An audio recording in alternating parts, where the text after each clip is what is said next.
Schmidt donio je nove odluke koje se odnose na način isplate duga prema Viaductu, ali i na finansiranje reformi izbornog procesa. Više detalja ima naša Tina Jelin Dizdar. Tina, na koji način će biti isplaćen dug Republike Srpske prema Viaductu i šta je sa izbornim tehnologijama? Pa dakle, Marijana, kako se kazala, visoki predstavnik je ipak danas odlučio da djeluje. Dakle, Viaduct, odnosno dug prema slovenačkoj firmi, negdje otprilike u ovom trenutku 113 miliona konvertibilnih maraka, biće namiren sa podračuna Uprave za indirektno oporezivanje, tačnije iz onih rezervi koje su dobijene od akciza i koje su faktički blokirane od 2018. godine, jer dva entiteta se nisu uspjele usaglasiti kome šta pripada. Dakle, tako se rješava dug prema Viaductu, ali iz onog udjela koji pripada faktički Republici Srpskoj. Ono što je zanimljivo, također istom odlukom ista sredstva biće prebačena i na račun Federacije Bosne i Hercegovine, iako ne postoji spor države i ovog entiteta.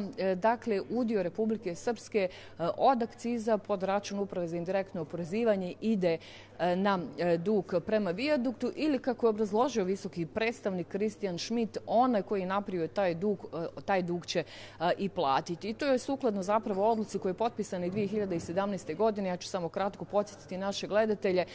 Dakle, ugovor između entiteta Republika Srpska i država Bosna i Hercegovina. U ime entiteta tada je to potpisala predsjednica Željka Cvijanović, odnosno Denis Zvizdić kao predsjedavajući Vijeća ministara, gdje se zapravo Republika Srpska obavezuje da će isplatiti taj dug Viadukta, no do ovog trenutka nije isplatila ni jednu konvertibilnu marku, a s druge strane političkog dogovora oko ovog nema. S druge strane je također vrlo važna odluka, jeste isplata sredstava za uvođenje novih tehnologija kako bi imali transparentne i fair izbore, opće izbore 2026. godine. 112,5 miliona konvertibilnih maraka biće isplaćeno iz profita Centralne banke.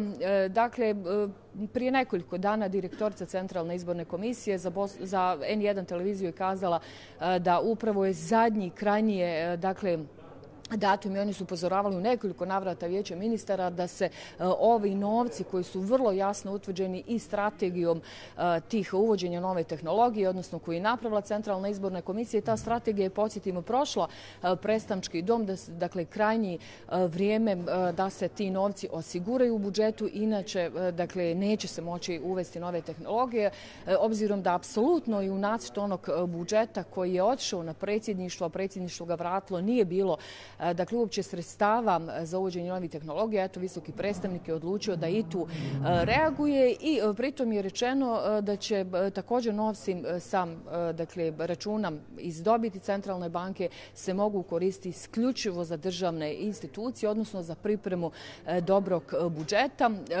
Ono što je Schmidt uradio, on je također uputio jasan poziv Vijeću ministara Bosne i Hercegovine da što prije donese novi budžet, odnosno predloži novi budžet Ministarstvo financija. Mnogo se špekuliralo o tome da ćemo imati u okviru ovih odluka i rješavanje pitanja institucija kulture na nivou Bosne i Hercegovine. Naša saznanja su da se ipak od toga odustalo za sada. Znamo da tu postoje određeni pravni statusi, dakle zbog prije svega politike Republike Srpske ove državne institucije još uvijek nemaju tog status budžetskog korisnika, no i to bi se u dogledno vrijeme trebalo riješiti. Mnogo je reakcija na ove odluke visokog predstavnika koji stupaju na snagu danom ovdje, dakle danas.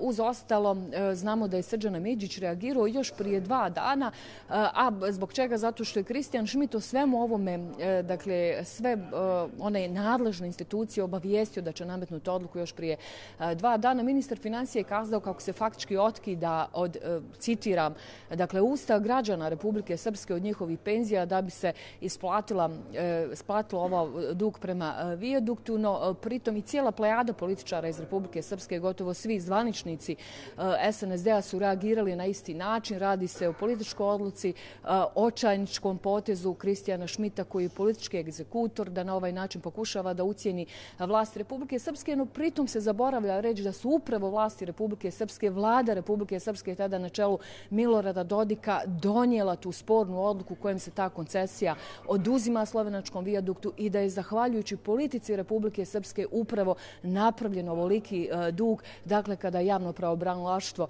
izbačeno iz cijelog slučaja. S druge strane, u Federaciji također bilježimo reakcije. Ja ću prenijeti samo neke. Željko Komšić, predsjedavajući predsjedništva Bosne i Hercegovine, je reagirao.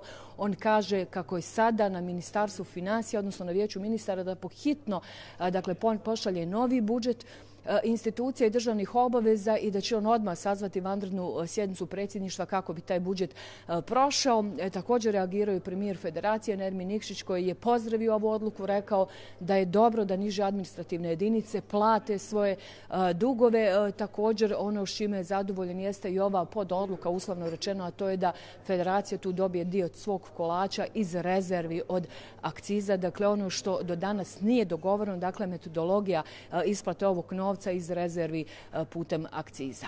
Marijana?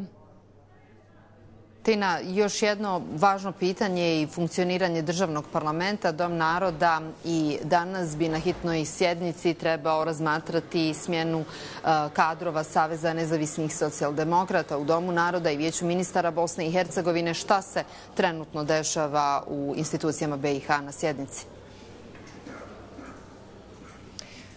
Pa Marijana, ja sam trenutno u zgradi parlamentarne skupštine, dakle sjednica Doma naroda je počela u 11 sati i na iznenađenje mnogih radi se o nastavku sjednice koja je zapravo, evo, posljednja je održana nekad tamo polovinom aprila mjeseca. Dakle, nema tačaka dnevnog reda koji su se nalazili na toj prošloj sjednici. Uz ostalo povučene su izmjene izbornog zakona koje je predložila Marina Pendeš. Nezvančno nam je rečeno da je sam Dragan Čović, član kolegija, tražio u sjednici da se to povuče, svjestan da ne postoji dovoljna većina da taj zakon prođe, no s druge strane, dakle, povučene su i izmjene izbornog zakona koje je predložio Nenad Grković, inače zastupnik u Zastupničkom domu parlamentarne skupštine. Tamo su te izmjene prošle, one se direktno odnose upravo na ovo zbog čega je visoki predstavnik nametnuo odluku, a to su uvođenje novih tehnologija. Tu je ispala mala rasprava. S druge strane, raspravlja se o dnevnom redu, dakle, kako je uopće mogao biti promijenjen dnevni red u situaciji kad se radi o nastavku sjednice, pa je tako skinuto sa dnevnog reda i ove izmjene zakona o oružanim snagama Bosne i Hercegovine. Posebno Džemal Smajić i Zlatko Miletić su prigovorili ovoj odluci kolege, jer kako kažu, dakle, predstavnici, pripadnici oružanih snaga imaju minimalne plate, čekaju, dakle, ovo povećanje već godinu dana i ovo se godinu dana, dakle, skida sa dnevnog reda. Tu su još neki zakoni, pitala si me za smjenu, ponovo su smjene, dakle, SNSD-ovih ministara, zamjenika ministara u Vijeću ministara, ali i člana kolegija Nikole Špirića pomaknute, odnosno stavljene na sam kraj sjednice koja ima i nekoliko izvještaja i međunarodnih ugovora, i tome su također prigovorili delegati koji prije svega dolaze iz kluba Bošnjaka, odnosno opozicije iz Republike Srpske. To je trebalo biti na početku dnevnog reda, dakle o smjenama se počelo govoriti još u februaru, no povučene su na zadnji dan, na zadnji, dakle, kao zadnje tačke. Također govori se i o hitnoj sjednici, nastavku hitne sjednice u 14 sati, no kako sada stvari stoje, pitanje hoće li i ova sjednica uopće biti završena. Marijana? Naravno, pratimo sve i dalje, izvještavamo naše gledatelje. Bila je ovo uživo iz Parlamentarne skupštine Bosne i Hercegovine, Tina Jelin-Dizdar.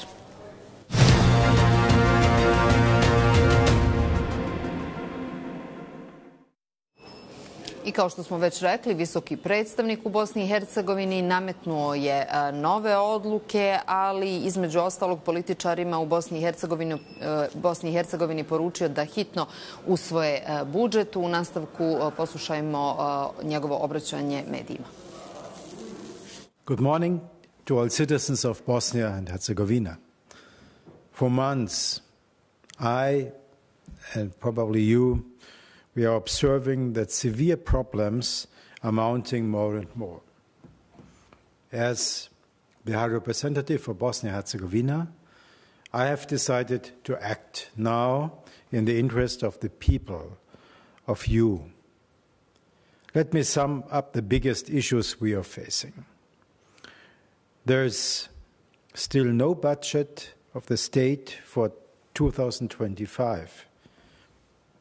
This restricts the ability of the state institutions that serve all citizens of this country to fully function.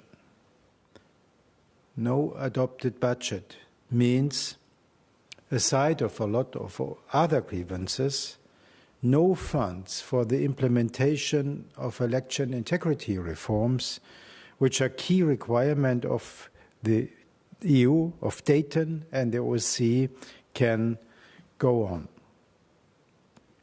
Although the House of Representatives adopted a feasibility study for the introduction of specific election technologies in the electoral process, no money is foreseen for this so far in the budget draft, as we have seen.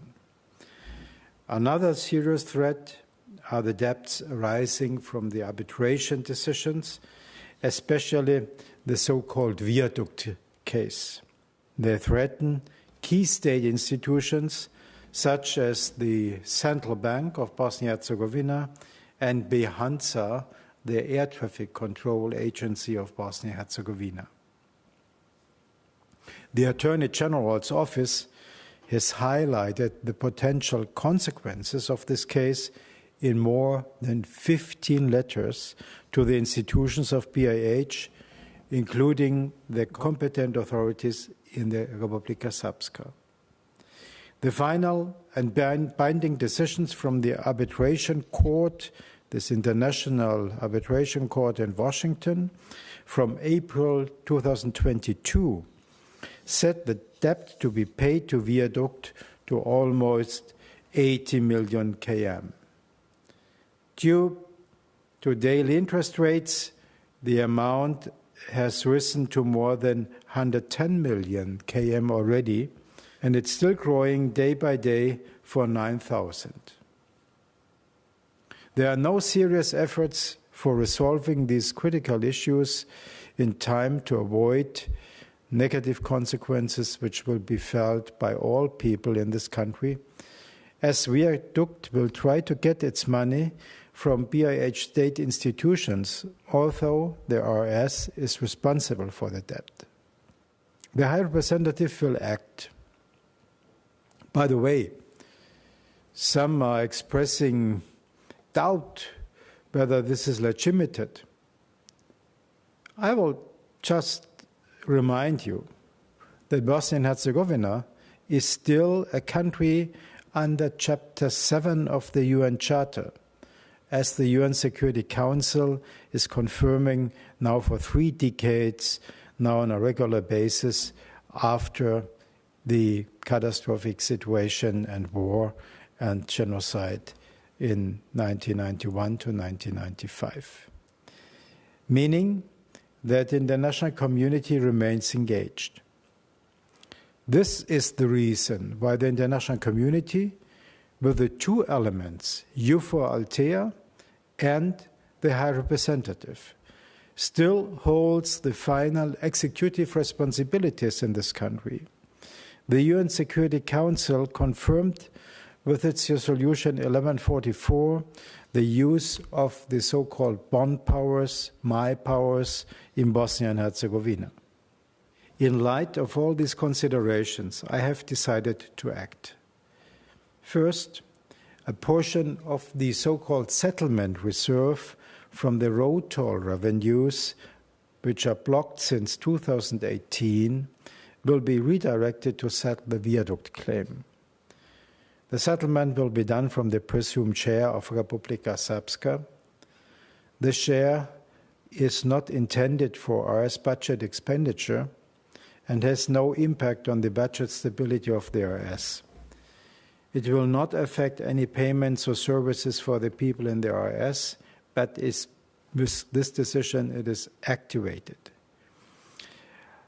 It will be handed to the Treasury, and they can go and have the payment to Viaduct, or if there are other reflections or indications that it should be done again negotiations, I've heard, they can do it. Wonderful, that's their job, but the state is out. It is with Republika Srpska. This approach is in line with the principle that one who incurs the debt must pay for it. In June 2017, then Prime Minister of the Republika Srpska government, Željko Zivanović, agreed in a contract with the Council of Ministers on state level that RS will pay the Viaductu debt. So there's a clear commitment and obligation of Republika Srpska. But unfortunately, since then, 2017, not a single pfennig has been paid. I cannot be happy that the state pays for the debts of an entity. This is not possible. The BIH public attorney, the BIH Central Bank, and BHansa shall immediately take action towards terminating enforcement procedures against financial interests and assets of BIH, so the premises of the central bank are no longer under threat, and the air traffic controllers can do their very important job in a secure environment. These institutions are crucial for the citizens and should not be endangered by unresponsible behavior. Institutions of a critical infrastructure, like the central bank and BHansa, are not to be toyed with. The profits of the central bank have by law to be used for state purposes and not for the entities. With my decision, the central bank and the internationally highly reputed Reserve Bank now can make its profits available to the state institutions. So it will finance the costs of procuring election technologies for their introduction in 2026 general elections, which is highly expected. No one had taken care of this so far in any budget drafts. The central bank funds remaining after these, and that's a lot, as I hear, the profits of central bank, this may only be used for the purpose of financing institutions of Bosnia-Herzegovina and give a good way for a good budget for the state. By the way, as well, the federation, which is not in any legal challenge towards the state, but as this is a split money of this reserve for the road toll, will have for its purposes the same amount and the same time. This decision, which I have announced now, enters into force upon publication of the OHR website. With these measures, we are safeguarding financial stability and functionality of the state, enabling free and fair elections, giving Bosnia-Herzegovina's leaders the space they need to start focusing on the country's EU reform agenda. To the political leadership, I may say now, start adopting the budget for 2025 as soon as possible. The way is free. The citizens of this country have waited long enough. They have shown patience, resilience, and an unwavering desire to live in a peaceful, democratic, and prosperous country that is a member of the European Union. Do not let political games rob them of that future. Care for future generations and their right to live in a country that works for them, not against them. A country where institutions function, where the rule of law is respected, and where a young person sees a future worth staying for here. A country where state employees can expect good salaries for good work. We will not forget about other institutions, for example, cultural institutions. This is a moment to rise to the occasion, to act in the interest of all citizens, not just party constituencies. Bosnia and Herzegovina can still make up for the lost time, but only if those in power choose responsibility over rhetoric and progress over paralysis. The path to Europe is open, but take it before it's closing. Thank you very much.